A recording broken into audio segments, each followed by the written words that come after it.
Hi, everyone, and welcome to another episode of the award-winning Legends of Sport podcast. I'm your host, Andy Bernstein. This is our third episode in a series previewing NBA Summer League coming up in July in Las Vegas. For those of you who may not be familiar with NBA Summer League, it's an almost two-week event held at the Arena Complex at UNLV. All 30 teams practice and participate in games in two arenas. It's the time for the new draft picks to show their stuff, as well as G League players and walk-ons who are trying to make an NBA team. Assistant coaches get promoted to head coach for the games, and every GM, league, and team executive is there, evaluating talent and scouting for the upcoming season. Trainers and medical staff also hone their skills. Our friends at NBA Summer League also run an intensive called Sports Business Classroom, bringing in key people across the spectrum of the business of basketball and media. And to top it all off, they have added the Summer League Film Festival to the latter part of the schedule, with screenings and live conversations with filmmakers, directors, and others involved in the latest crop of basketball documentaries and visual content. Our guest on this episode is Dr. Courtney Watson, head athletic trainer and director of health and performance for the Portland Trailblazers. It's fair to say that Courtney is definitely a trailblazer in many ways. She's only the second female head athletic trainer in the NBA, after her 15-year tenure with the WNBA's LA Sparks, which is where we met. Courtney studied at UC Berkeley and earned her doctorate in athletic training. She worked hard to give back for many years in her hometown of Westchester, California, and continues to run a summer sports medicine internship called Court's Corner to help mentor the next generation of sports medicine professionals. Courtney also worked very closely with boxing champion Floyd Mayweather and shared some great stories about him, as well as WNBA great Candace Parker, the Mamba himself, Kobe Bryant, as well as former longtime Lakers head athletic trainer and good friend of the podcast, Gary Vitti. Courtney also recounts her time at NBA Summer League early in her career and how she now oversees the Trailblazers sports medicine group at Summer League. I really enjoyed this conversation with Dr. Courtney Watson, and I hope you all will too. Thanks for tuning in, folks, and as always, I'll see you on the backside. Great to see you. Good to see you too. Dr. Courtney Watson, welcome to the Legends of Sport podcast. Man, it's been a while since you and I actually had a conversation, because I've seen you, with Portland. And of course, I saw you all those years with the Sparks, but it's so great to see you, Courtney. How you been? You too, Andy. I've been good. I've been happy. I've been growing and just getting better each day, but I've been doing well. So good to see you as well. You too. I know you're in LA for just a short time, right? Right now? Yeah. I'm from Right. LA. My family's here. Got a bunch of Mhm. graduations and family events. And, Yep. who would have thought I'd be moving in and out of town? But yeah, this is Yeah. Yeah, me too. a My lot. my last kid is graduating high school this week. Oh, So, wow. yeah. Congratulations. Yeah, thank you. Thank you. So, Courtney, I have to say you might be one of the first guests that had doctor before their name in the Oh, 8 years of the podcast. Well, we've had a couple of doctors along the way, but not a head athletic trainer and director of health and performance for any team. You're with the Blazers now in Portland. So anyway, it's just so great to finally connect with you. And you and I met during your 15 years, right, with the Sparks. Is that right? yeah. Yes. 15 years with the LA Sparks. Yeah, Yeah. and you were I don't want to get it right. So you were the medical director and head athletic trainer with the Sparks. Yes, I was. And Yeah. you guys, how many championships during that period? Well, just one championship in Yeah, 2016 while I was there, but there right, are two others. The right. first two was right before I got there. Right, right. I go back to the beginning of time with the WNBA. I was actually at the very first game, the first tip-off, Wow. the Liberty and the Sparks with Lisa Leslie and Rebecca Lobo. So it's wonderful to see how well and how flourishing the W is doing. You're away from the W, of course, but how does it make you feel to see the research, I guess, I don't even call it a resurgence. The surgeons, is that a word? The growth of the WNBA during, the last few years. Yeah, I'm so proud. I'm Yeah. not surprised. I knew we had it in us, and I knew that the women and the ladies that, have worked so hard to just grow the league and enhance Hmm. just what women mean in the world right now, Yeah. and just see the best of the best, compete and just give it all they have. Yeah. From when they played overseas and had to go half of the year, the W and half. And so just being able to pour so much into it on the court and off the court, it's Hmm. been rewarding to be a part of that growth process and the evolution of where women's sports are, and Yeah. so Yeah, for I sure. feel good and happy and a part of that phenomenon, the legends that I have all made up this the W so Yeah, far. for sure. I feel the same way. It warms my heart in many ways. But my older kids, I have like two generations of kids. My Mhm. older kids used to go to the forum, before the Sparks 90. moved to Mhm. Staples crypto, and with their little friends, boys Mhm. and girls, and they would say, "This is the same court like that Shaq and Kobe play on." Yeah, Like, right, right, right. actually, it is. Yeah, so it's kind of cool. That's So, one of my favorite parts about the WNBA are just the new arenas and all the kids that get to come and see what it feels like to be on the mhm. court and kind of recognize the NBA that's been there for so long. Yeah. Now you see this level of women competing and growing and just their resilience is just so amazing to kind Yeah. of pass down to the kids that get to see it. You know what I mean? Agreed. I'm a girl dad times three. My oldest is my son, and Kobe and I talked many times about being girl dads. And he, of course, he was on a mission with Gigi to grow the W even more. Who Yeah. knows? Who knows what the future would have held? But um, so Courtney, let's talk about your history a little bit. So you grew up in Westchester area of LA, right? I mean, you went to Westchester High. You were a pretty good athlete, from what our crack researchers told me. Um, did you get injured in high school, or was that later on, or what happened to you? Well, I had a friend who had an injury, Yeah. and back then it was just it was still fairly new, and it still is to have athletic trainers in the high schools. And so I played volleyball, I ran track, but basketball was the majority of my time while I was at Westchester.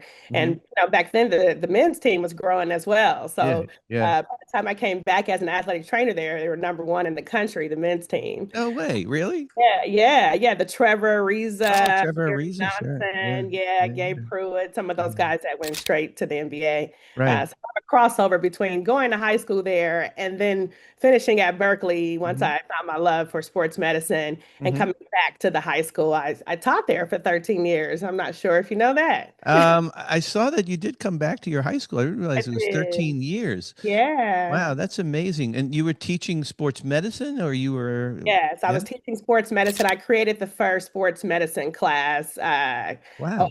at Westchester and built a beautiful athletic training room and just really gave the kids exposure and hands-on experience to what the profession Amazing. was about. I Yeah. didn't really quite know what it was until I had Hmm. some mentors and kind of had a friend who had an injury, Hmm. went down to a clinic in Manhattan Beach, West Coast Sports Medicine Foundation, who ultimately gave me my first job as the head athletic trainer. And, they've been around for years and they've been built inside of the inner city and out to just help provide health Yeah. care for the kids. So I was a little bit a part of that growth as well. Amazing. I mean, I'm not that well versed in it, but I wouldn't think there are very many high schools in the country that have a sports medicine discipline at the high school level, right? Yeah. Right. Yeah, Yeah. absolutely. Yeah, we Wow. were one of the first on the West Coast and in California, that's been a huge initiative to Hmm. become certified and to actually have a room and space for the growth of certified athletic trainers in the high schools. Yeah. Well, there was a group that just sponsored all of the schools that they could. There was 33 schools at the time that Team Amazing. Flynn was a part of, and Huh. Westchester was one of them. So before I got there, and then Uh-huh. right after I started teaching the classes there, I was also running all the high school programs too. Amazing. Did you have any guest doctors come in from Curl and Job? Because I know that all those guys, they operated on me Yeah. by the way twice. All those guys, Dr. Lombardo, Dr. Yeah. Karazi, Dr. Dillon, all those guys are friends of mine. Yeah, those guys are just my guys. I grew up with them, Yeah. watching them work and Yeah. researching and studying about all their specialties, and Yep. they're just the best in the world. Yeah. Still Yeah. to this day, thankfully, I'm able to use them and work with them. But we're like a medical family, a sports medicine family, as we get to Yeah. use Dr. Job and Curl and Job's really, their Mhm. resources and all the wonderful doctors, physicians that make up Cedar-Sinai, Curl and Job. Yeah. Yeah, great people. I recently, I had to retire from the court. It only took 45 years, but after my 43rd NBA season, I couldn't, my back just said, no more, you're done. And they've been taking really good care of me, keeping me upright, and keeping me Yeah. moving forward. So Courtney, what was the next step after Westchester? We went back there for 13 years. What was the next step for you? Yeah, when I got back there, finished at Berkeley and realized that I really wanted to go Mhm. into just professional sports. But I know it takes some time and took some practice. Yeah. Experience is huge. And Yeah. so my great practice came from, like I was saying, when Westchester High School was #1 in the country. And we Mhm. would go and play LeBron James, Carmelo Anthony when they were in high school and in prep school. And so that's when I saw like the world of sports and injuries and how Yeah. important it is to get those guys back on the court and how fast can you do it, but how efficient can you be in the Mhm. process. Mhm. And so I just kept it up. And those guys became my close friends, my close kids, and I kept practicing with them. I Mhm. would go volunteer at the Drew League in LA, Mhm. which was the Pro-Am, and the Yeah. Summer Pro League, the NBA Summer Pro League. I Mhm. pretty much probably broke a record for the most volunteering hours of just practice because I loved it so much. Yeah. Yeah. Yeah. Yeah, and then I Yeah. got my first break to be a part of the NBA Development League when it first came to the West Coast Right. Right. for the LA Clippers group, Mhm. which was the affiliates at the time. Mhm. The Anaheim Arsenal was Mhm. our team, and I was there for 4 to 5 about 5 seasons before they moved to the East Coast. Okay. And so that was so much fun. That was a lot of hard work. Yeah. I didn't even Everybody know the Clippers had a development league team. They did? Yeah, yeah. Wow. They Okay. were what I think at the beginning of the D League, it was the Yeah. development league. So I Yeah. still call it the D League. Now it's the G League for Right. Gatorade. Right. But yeah, I was a part of the first 5 years of the D League when it moved to the West Coast. So the Lakers had a team, Yeah. and the Clippers were affiliates with the Orlando Magic and Oh. the Portland Trailblazers. I realized that I was actually a Oh part of no. that Yeah. group as far as they were filtering guys through the team. Uh, Yeah. so Yeah. that was so much fun and just traveling Amazing. and working and being a part of the professional, world of basketball and just Mhm. seeing those guys and how hard they work with Yeah, school. well, sports medicine's been around for a long time, and especially in pro sports, but of course in big college sports. I would venture to think there weren't a lot of women doing it when when you started doing it. I mean, true trailblazer to say the least. Not to be too, but yes, you definitely, trailblazer as a woman in sports medicine, in pro sports, right? Yep. Especially men's pro sports. Yeah. I mean, that's quite an accomplishment. So I give you a big hand for that. Thank you. Amazing. Thank Yeah. you. Yeah, at the time, I think it was about 2005 or six that I first started in the Mhm. D League, and Yeah. there weren't any women. There was maybe one other, and then I didn't see her anymore after a few years. And Yeah. uh, I was the athletic trainer, the strength coach of the team. That's when you really had to multitask. Yeah. Some of these roles, I was the travel coordinator. Yeah. So it Yeah. gave me a lot of experience. I'm Mhm. so grateful for that opportunity that I was granted during that time. Sure. Yeah, one of my dearest friends on the planet is the great Gary Vitti, head Mm. ath- former head athletic trainer for the Lakers, who you know very well, of course. Yeah. Did your and Gary used to always talk about the Lakers back in the Riley Showtime days as 12 plus 2 plus 1. So 12 players, two coaches, a trainer, and that was Mhm. it. Yep. Every Riley said everyone else was a peripheral opponent. So Gary did, like you said, did everything from the travel to the training to the taping to making sure the guys showed up, everything. Um, And that was your training too. But did you and Gary, I mean, I'm sure you crossed paths and kind of compared notes along the way, right? Oh yeah, that's also been one of my greatest joys is just watching Gary work. I call him the Godfather. He's my godfather of medicine, I and love it. I love it. yeah, he's been a great role model for all of us, not Mhm. just for myself, but I carry a special place in his heart as well as he carries one in mine. But our Yeah. first day meeting, I was walking through the Lakers facility. The Sparks, it was my first week on the job. The Sparks had just started still working over in El Segundo at Yeah. the Yeah. training Yeah. facility. They shared the Yeah, we facility. shared the Right. facility with the Yeah. Lakers. And Yeah. so I saw him and I walked in and introduced myself. And he's like, "You're too young to be the head trainer." I'm like, "Well, I am."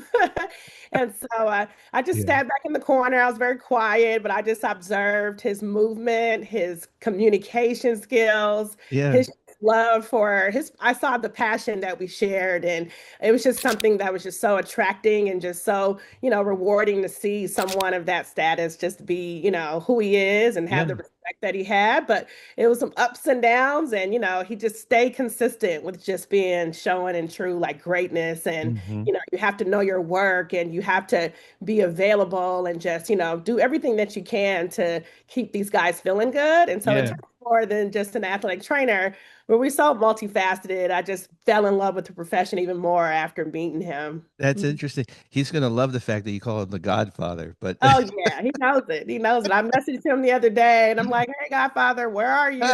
I love it. He's Checking on probably in him. Italy doing something right now, Yeah, I'm he's sure. always doing something cool or traveling around. So I been love that guy. up So with him. you, so Courtney, you talked about the development league, which we called the D League back in the day. Now it's of course the G League. Every NBA team has a G League team attached to it.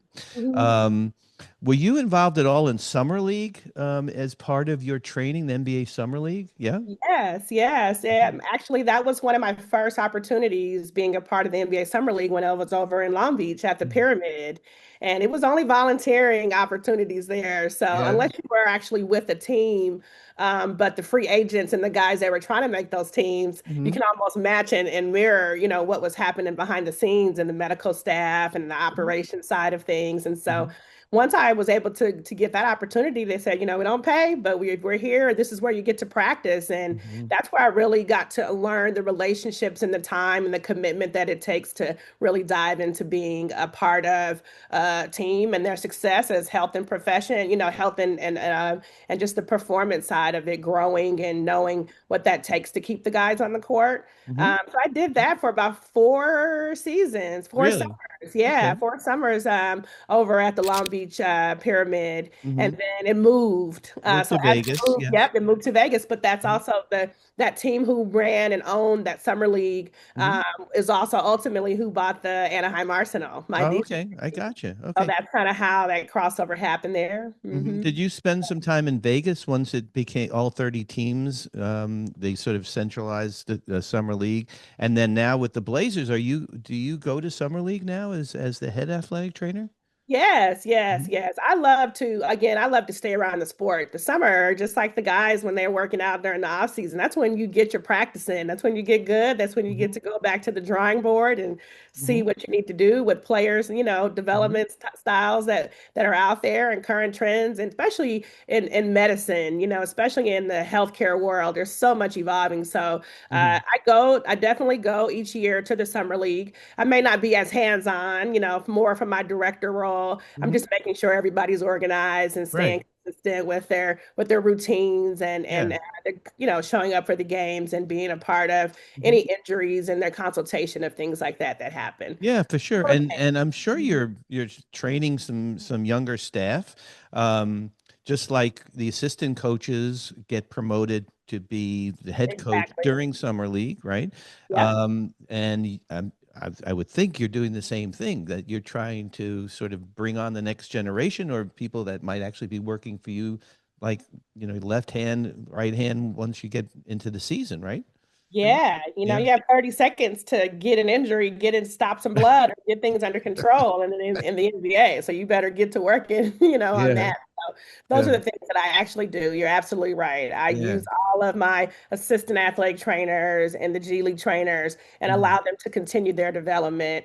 A big part of just my profession as a whole, or just my career, has been to bring others with me along the way and Mhm. continue to teach. I'm a teacher at heart. My grandmother instilled that. So I kept kind of going with my education until I just couldn't go anymore. So Yeah. Yeah. that's where the doctor of athletic training has come in. I Uh, love it. Yeah. 2020, yeah. So Yeah. it's just really been a big part of reaching back, giving, and then just pushing them to Mhm. understand if this is, if you better be serious about it, if this is what you want to do with your career. So Mhm. that's kind of what I do when I'm at the summer league, just Yeah. and help and support and kind of uplift those that are coming under. Yeah, that's great. Well, we'll see. I'll see you there. I'll be out there for a week. Oh, We bring the great. podcast out there. Albert and Warren and all those guys who run summer league. They're Yeah. so welcoming for us. And I wandered down to the court, although without a camera. Yes, You're different to used see to seeing me without with a the camera, yeah, but no more camera. I have a microphone now. Um, camera. so, Courtney, I have to ask you about your relationship working with Floyd Mayweather. I've known Floyd. God, he's been coming to mostly Laker games, but NBA games 30 years. I don't even know. Yeah. I wouldn't say we're friends, but he was always super nice to me. The first time I approached him and he had his 1,200 pounds of bodyguards around him, he said, "No, that guy's okay." So that kind of bought me some cred with him, I guess. Um, how did that relationship start? What did he reach out to you, or did you reach out to him?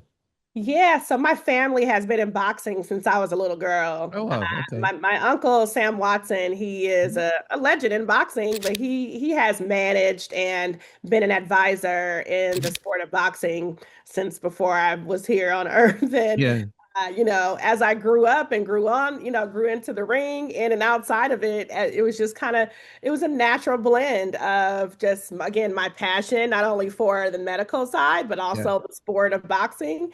And so one day my uncle called and said that Floyd wanted to learn how to ice and take care of his body a little bit better. And Uh-huh. I was like, okay, he doesn't know how to ice. That's a little odd.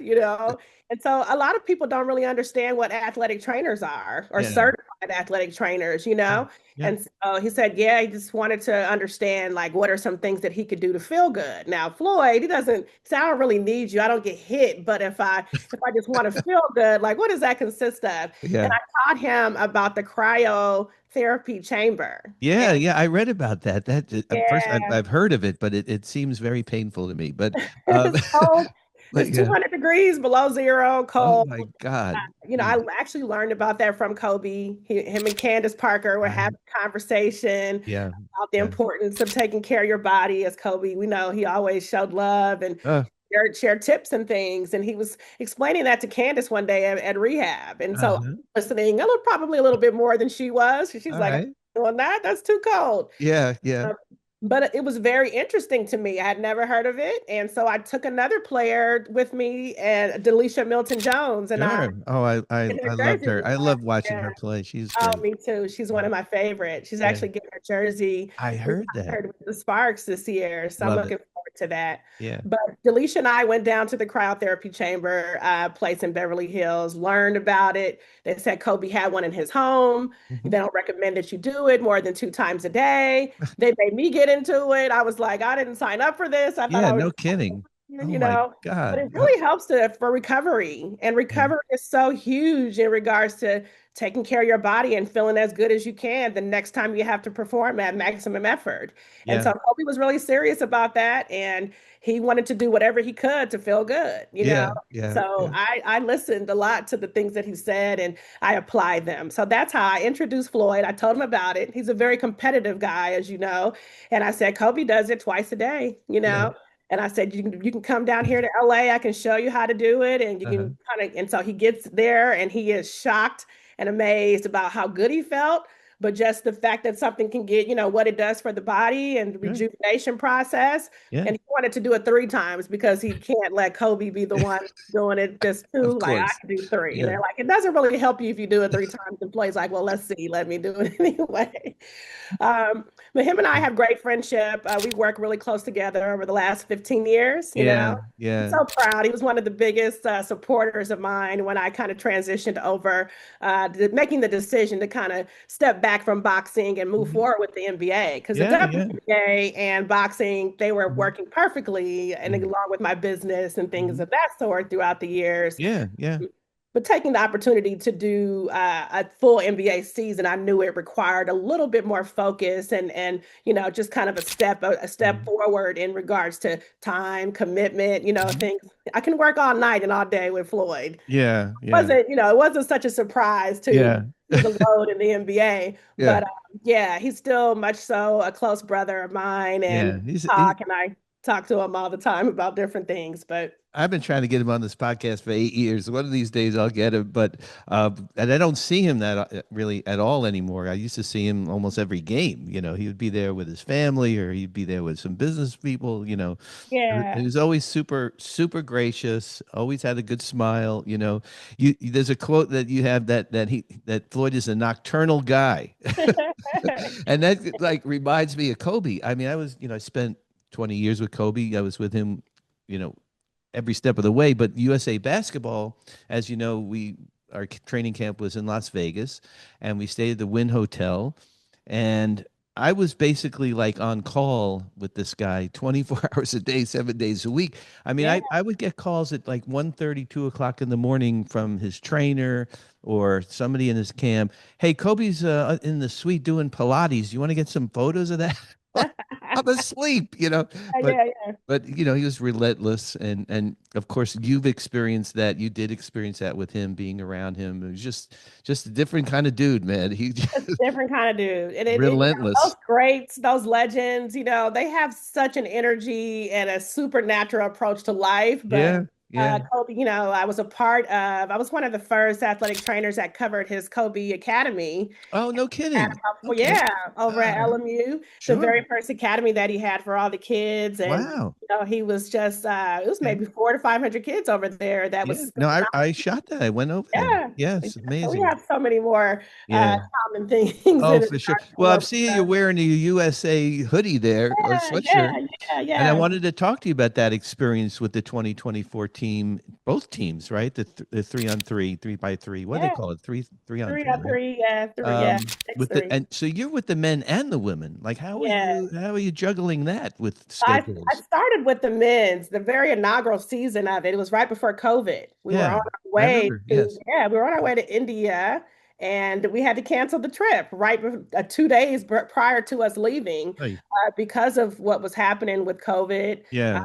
the pandemic during that time, and so it kind of rerouted our system. And Hmm. still, we went World Cup. We did all these different great things. I don't know if you've seen. I know now it's becoming a lot more popular here, but Hmm. it's a very huge international It sport. is. Yes. Uh-huh. Yeah. Yeah. So Yeah. those guys, they were faithful to playing. It's a very fast place, offense, defense, Yeah. and so I traveled with them for a few years. And then they said, it was the year that I was accepted to the Portland Trailblazers, Hmm. that those guys, the 3x3 guys said, if we can have any athletic trainer, we would love to have Dr. Court, we would love to have Courtney Watson come and work with us because Yeah. she's supporting us. She's been with us, Yeah. through all the thick and thin of just getting into and being recognized Yeah. as an Olympic sport, that's who we would want to be with. And Uh-huh. so Yeah. I said, let me check and see if I can go. And thankfully, my management, they supported it. They said, you have to go to the Olympics. Yeah, Sure. let's Sure. do it.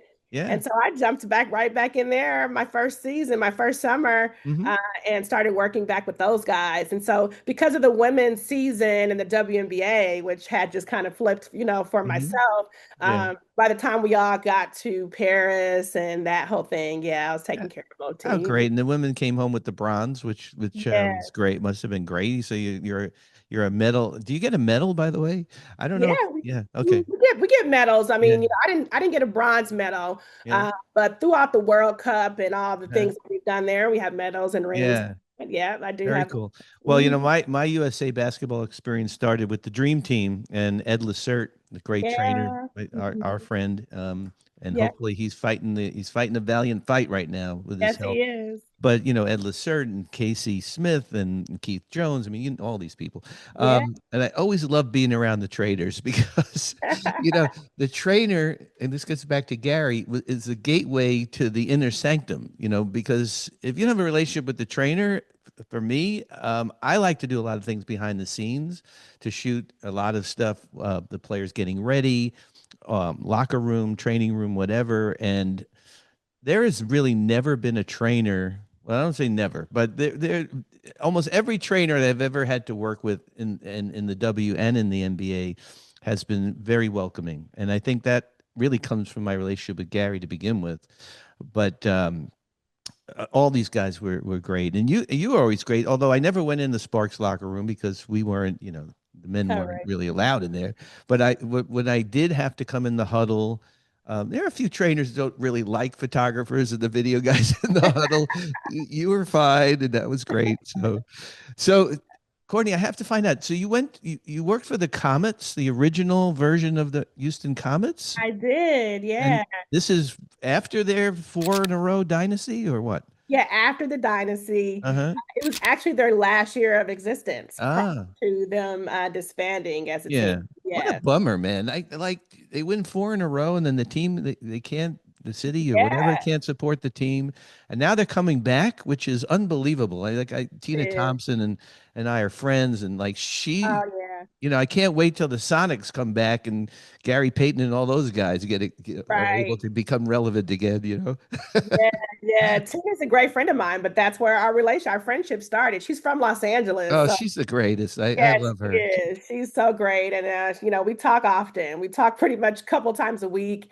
Oh, I love Yeah, it. I'm looking forward to great things for the Houston Comets. For I'm so sure. happy to have been a part of that, legacy with Yes. them, and then to Yeah. have it back, and just to really, Yeah. really know the culture that was embedded in it to start, and just to be Yeah. an extension of that it feels really good. When I started seeing that that was a possibility, I Yeah. called Tina. I was like, yo, this is one of the coolest things that we've seen in the WNBA's history, Mhm. to have that. And then just to also celebrate the 30th year Oh, of it's the wonderful. WNBA. All Yeah, it's just all wonderful around. It's all just around. it's great news. I mean, kind Yeah, of sad for the people in Connecticut, but they couldn't really support, as you know, I mean, Connecticut Sun plays in like the middle of nowhere, and they yeah, have to rely on people, traveling and all that stuff. mhm, And so it's just, yeah, this seemed to be a better fit.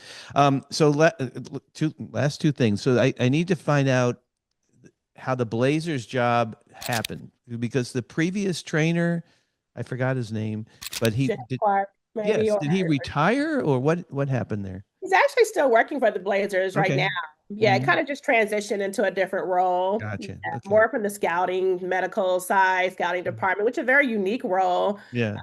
Like you were saying about those other athletic trainers that's been in the system, they're all Hall of Famers, they're all legends. I love to watch them work, but I love to be a part of that pioneering group, Oh especially yeah, on the for women's sure. side, and just be able to develop and just get as much from those guys, Jason Yeah. Powell in LA, the Oh, Clippers. Jason the greatest. Yeah. Well, It's you say now, legends, Courtney, but that's why you're on the podcast because um, you're a legend too. And I just am all the research that we did, and we can't get to everything.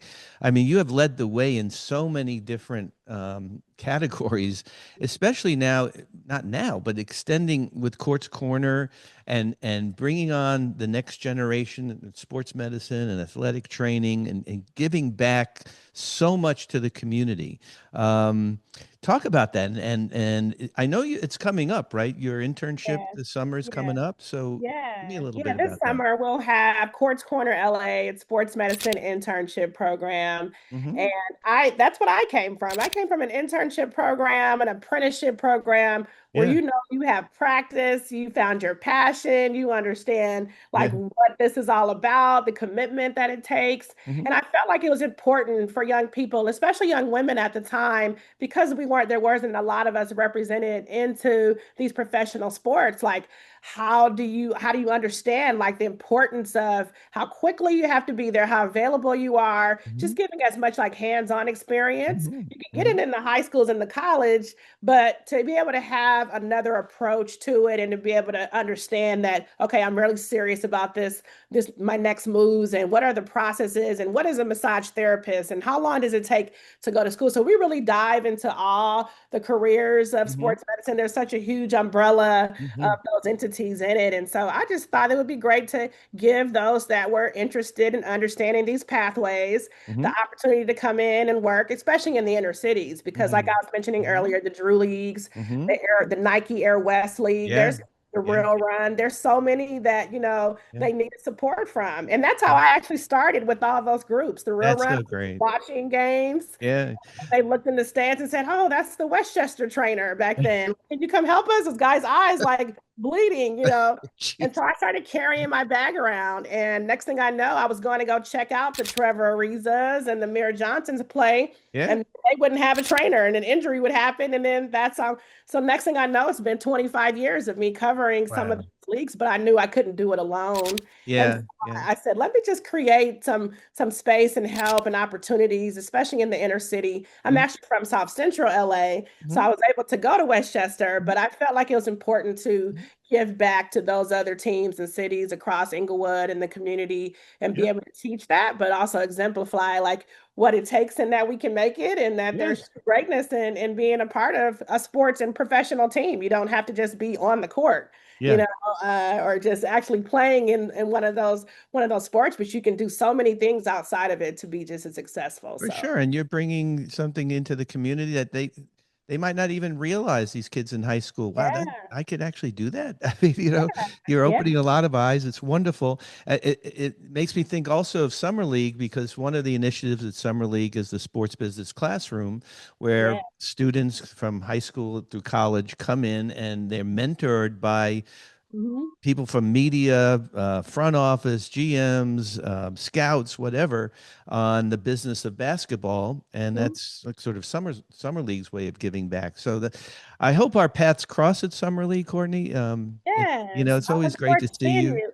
I know I get so excited. I think the last time I saw you, we were on the court with Floyd, and I think it was halftime of my Blazers Yes, Lakers. yes, And I saw yeah. you, you saw me, and then Floyd's like doing whatever crazy things that Floyd Yeah. said. Well, it got to the point with Floyd where he would like call me over, and I would like, what, me? I mean, like, I want a picture with this guy or whatever. So Loves people, he loves friends. And once you're his friend for a day, you're a friend forever. yeah, yeah, I miss him. If you see him soon, tell him Andy, the photographer, who he doesn't see me anymore at games, so I don't know who's taking his picture anymore, but tell him I say hi, and I hope, like I said, I hope our paths cross at Summer League. We'll be there for like in the middle section.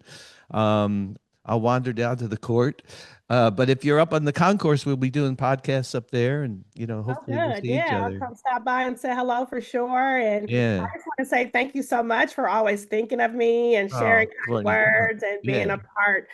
It's been 20 plus years. And I was doing an interview with the Blazers when I first got there, and I realized that I was maybe one of the first to cover the NBA, the WNBA, and the Development League That's as an incredible. athletic trainer. And Wow. just Yeah. to be able to spread my arms and have the resources and the Yes. cool friends along the way. The journey has been, you Yeah. know, just so Yeah. rewarding, but I'm just so grateful to be able to share and give back. Yeah, And, for you sure. know, And the like, W is back. The W's back in Portland, which is great, right? yes, the So, Portland Fire is yeah. back going. I have a few of my interns that are working and being a part of that process as well. Yeah. Oh, So, yeah, I absolutely, one of my favorite cities to work in, always been Portland. Going back to the Coliseum days, mhm. and then into the new arena, well, which isn't new anymore, but the current arena. A couple of the photographers there, great friends of mine. It's such an easy place to work Yeah. compared to some of the other places, as you know. Like I can't even imagine, and God bless all my friends at the NBA working in Madison Square Garden during the finals right now. Oh, yeah, it's going Because on right now, isn't it? I did two finals in the Garden All-Star weekend, and it almost killed me. So Wow. anyway, great to see you, Dr. Courtney Watson. Too. Thank you Thanks. so much for your time. Yeah, for sure. And I'll let you know when this comes out. And like I said, I hope I see you at some point during the summer. So thanks for taking the Come time. find you. Good Yes, to see you. absolutely. Okay. Anytime. Good to Thanks, see you. Courtney. Take Bye. care. Well, thanks to Dr. Courtney Watson for this great conversation. I always enjoyed seeing her on the sidelines at LA Sparks games and now with the Portland Trailblazers. Keep leading the way, Courtney. Folks, please follow Courtney's Instagram at Courts Corner LA. That's at Courts Corner LA, where you can also learn more about her summer sports medicine internship program. Big thanks to our friends at NBA Summer League for sponsoring this series. Folks, if you're looking to watch some great hoops this summer and get a first peek at the new draft picks, it's definitely worth the trip to Las Vegas. Check out all the info on their Instagram at NBA Summer League. That's at NBA Summer League. Thanks to our producer, Carlin Barker, and our editors, Sean Gosser and Addison Schau. Thanks, folks, for joining us for this episode of the podcast. You know how thankful we are to all our loyal followers. And, folks, please tell your friends to subscribe to our YouTube channel, Legends of Sport, and our Instagram at Legends of Sport, and my Instagram at ADB Photo Inc. Please check out the discount link in our social media to our friends at Muggsy. We absolutely love Muggsy's clothes, and so will you. And the discount link to our friends at You Should. The best way you should protect your skin for work, play, and everyday life. Thanks again, folks. We'll be back next week with another great episode of the Legends of Sport podcast.